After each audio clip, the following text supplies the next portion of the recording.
I love great conversations. Hi, my name is Angel Jones. Thank you for joining me on 12-Minute Convos, where I help you create a brand of your own unique real self. Listen in as I have conversations with amazing people from all over the world. Good day, Stephen Warley. How are you doing on this wonderful, beautiful day? I'm doing very well, and I'm really looking forward to our conversation. Hey, it's a great pleasure to connect with you, Stephen. What part of the world are you in right now? I live in Northern Virginia, about a half hour outside of Washington, D.C. and Fairfax. All right. And which of your talents is responsible for us connecting at this time? I suppose it's podcasting. Yeah, you're a podcaster. Tell us about your podcast, please. So I've done two. The current one is called Life Skills That Matter. And the way I look at my podcast, I'm building an archive of stories of people who have made the transition from employment to self-employment. Because what I've learned is that people who are thinking about it want to hear from people who are kind of like them. So I'm trying to build an archive of a very diverse crowd of people from all different backgrounds, circumstances, talents, creating different types of business models and doing it different ways. And because I think we can all be inspired by super successful people, but I think the people that really get you motivated are the people who are a few steps ahead of you. I love that. I agree. I feel the same way too. Now, that took some reflection on my behalf. Who did you learn that from? That's interesting. I mean, my background is I was a history major. I always loved stories. Even as a kid, I would read, like, my mother would get me like kids' biographies of like Albert Einstein and President Lincoln and stuff like that. So I don't know. I think it's always been a little bit of a part of me. And then I was a history major. I pursued a career in journalism. So I think that kind of really evolved that for me. I always loved Charles Kuralt on CBS News because he always did stories about everyday people. And to me, those are some of the most interesting stories because they're stories that you haven't heard about before. And after a while, every millionaire story just starts down to the same. And life to me is much more than just money. Who's made that much money? Yeah, most definitely. I was washing the dishes. Was I? I think I was washing. Oh no, I was probably just having breakfast around lunchtime, and because I was talking during breakfast, and I was just thinking, ooh, the value I've gotten from speaking to everyday people. It's so valuable. And I also find anybody listening, a little tip if you're interested in podcasting. I know sometimes it's sexier to be like, I interviewed Tim Ferriss or John Lee Dumas. But I find, I don't know about you, Angel, that people who have not had this opportunity before are actually much more open and honest and authentic. And I feel that they actually reveal a lot more information. Yeah, most definitely. Like last night. It's not as scripted. Last night, one person said as their earliest childhood memory, it was telling their father, I wish you would die. And their father died. Like, how do you get that type of perspective without speaking to someone who is willing to share the thing that has built their lives now? And yeah, it's just like, I'm better for it. Absolutely. I'm chill. You give me chills. Tell me, my friend, one other thing that you've done consistently over the last 3 years, please. I am obsessed with understanding how to inspire people to become self-employed because I believe it's the future of work. I think self-employment helps people really understand themselves in a way that I think traditional employment kind of suppresses that instinct. I've been working for myself for 17 years, and it's been the last 3 years that I've really decided to turn this into a movement and to share what I have learned and to help people, avoid some of the mistakes that I made so they can make a smoother transition into self-employment. Where's the best place for someone that's listening to connect with you, Stephen? Best way to connect with me, check out my podcast. Do a search on iTunes or Stitcher. I think that's always a fun way to see the people I'm talking to, the stories that I'm doing, and to get to get to know me a little bit. You could also go to my website at LifeSkillsThatMattercom. Now, the podcast I listened to was Unstuckable, so we should just throw that in there, right? Yes, that was a fun podcast. That was my first podcast. and I did that in 2014, and which kind of was the research that led me to Life Skills That Matter, because I felt that a lot of people felt stuck, and I wanted to know what was going on. What is this thing that I keep hearing over and over again? So we interviewed people who were stuck and got themselves unstuck, and that led to Life Skills That Matter. That I think what's happening right now is as the 20th century economy continues to decline and decay and change, um, what we think of work is radically changing. And since there's not necessarily a clear path forward yet, people get stuck because they don't want to go back and they know traditional employment's not an option or how, the way that they were taught to work, that they want to move forward, but sometimes they don't know which way. And I hope I can show them. Love it, love it, love it. Well, Stephen. Well, in fact, amazing audience, just to remind you guys, you're speaking with Stephen Warley. Again, he is the podcast host of Life Skills That Matter. And again, you could definitely just go to the archives and see who he is way back in time and check out Unstuckable as well. Stephen, let's switch gears for a moment now and let me invite you into my time machine that is surrounded with beautiful, warm, blue Caribbean water. Stephen, what is your earliest childhood memory? Well, I was thinking about this. My earliest childhood memory is actually being in my bedroom of my parents' first house, and I was about 3 years old. But it's not really a fun one or one that says anything about me. So I would say a reoccurring childhood memory is being outside and creating stuff. And why that's so vivid for me is because that is the thread of my life of what motivates me even today. That's why I love creating content. I love creating a podcast and writing and doing video, because that was always my tendency.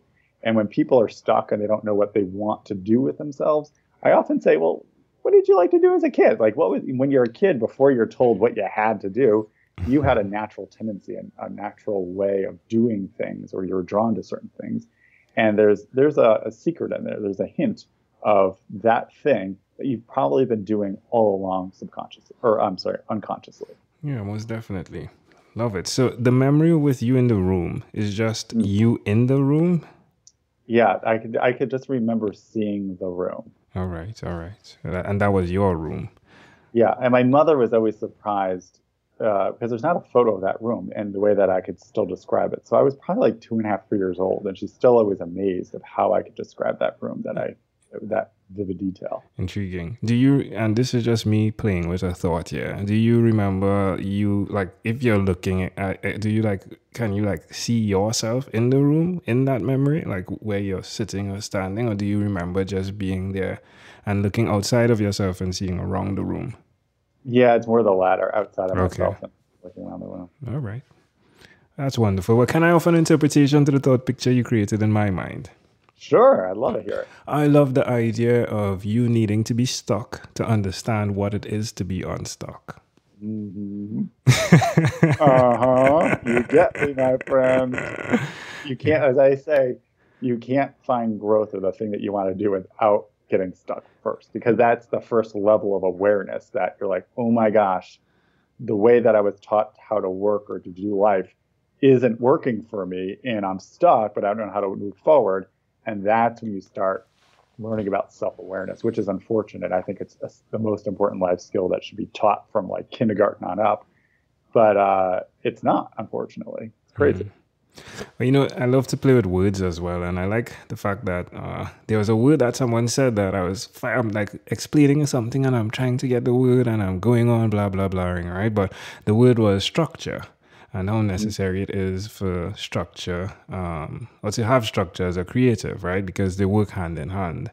And to look at the word stuck and see STUCK, and just the word structure, understanding that key isn't there, understanding that to get unstuck, one of the things you need is knowledge, right? And how you apply that knowledge. Just playing with words here and having fun. It's just, I'm glad that you are that person that is bringing in the knowledge for people to understand that they too can build structure to get unstuck. And that's exactly what it is. It's creating your own structure. I think a lot of us are absorbed into other previously built structures. Yes. And I think that's, like I call it, you're doing what you're supposed to do. You're really pleasing other people, and you're ignoring your inner needs, tendencies, values. and you haven't defined them for yourselves. You're allowing other people to define them. And in the moment that you create your own structure is the moment that you're really starting to live your authentic life. Yeah, and most definitely, just like Stephen name says, it's a war to get to that point. I know my wife said she did not want to take my name because it was too militaristic. And I'm like, it's not my fault. It's what I was born with. But Stephen, if we fast forward, her last name was actually La Charité in French, which means, the charity. yeah, definitely moving from the cherry to war. Stephen, if we fast forwarded to when you were 12, what was your favorite song? I would say, I can't remember specifically, but my first record was Michael Jackson Thriller, and I'm dating myself by saying that I have a record.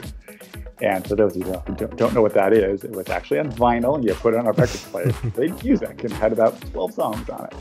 And we played that thing, my sister and I, over and over again. We loved it. That's amazing. Well, you're definitely living a life that is filled with thrill, isn't it?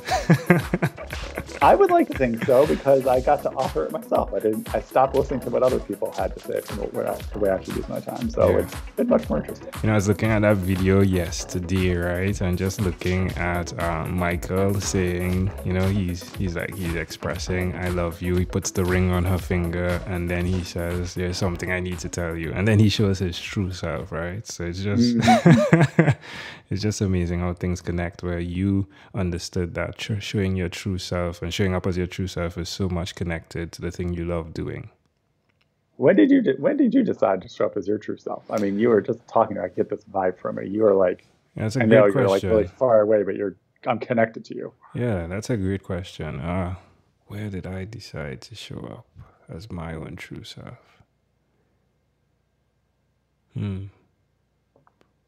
I know one huge change that occurred with me is there was one time I went to this church service, and at that point in time it felt as though I was lost, and I remember that guy praying and feeling a feeling that I never felt before, and just believing I was more, or just connecting to the me that I believed I was.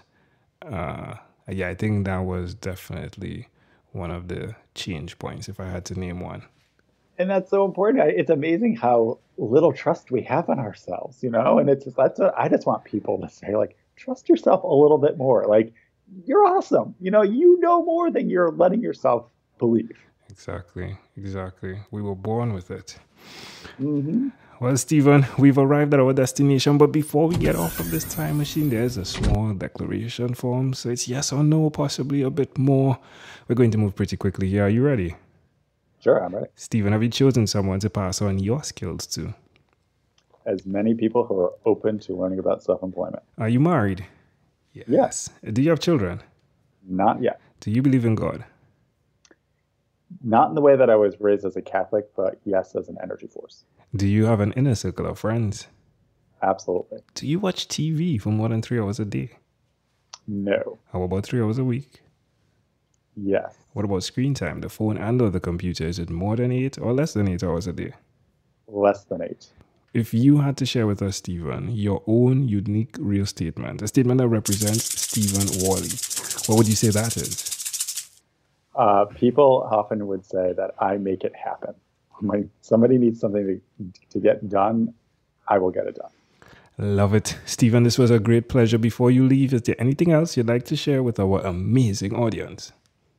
No, I would just say, really think about it. If you're somebody who's like at a crossroads right now and you're trying to think about your life options, really explore those feelings. Stop repressing them, because if you can keep exploring them, you're going to go on a really amazing journey. Love it. Stephen Warley, thank you for being on What is Inspired by 12-Minute Convos with Angel Jones. Thank you so much for the opportunity. I really enjoyed it. You're welcome. Thank you for being on 12-Minute Convos with Angel Jones. Stay tuned for more from our advertisers. Diabetes is a mountain pandemic. It's a disease that's not acute but chronic. Similar to this rhyming method, I have simplified the definition, the signs and symptoms, and the complications of diabetes for both adults and children in my books, Poems for Patients, A Focus on Diabetes, and The ABCs of Diabetes for Children. These books are available on Amazon.com, and for more information, you can visit my website, poemsbyaj.com. That's poemsbyaj.com.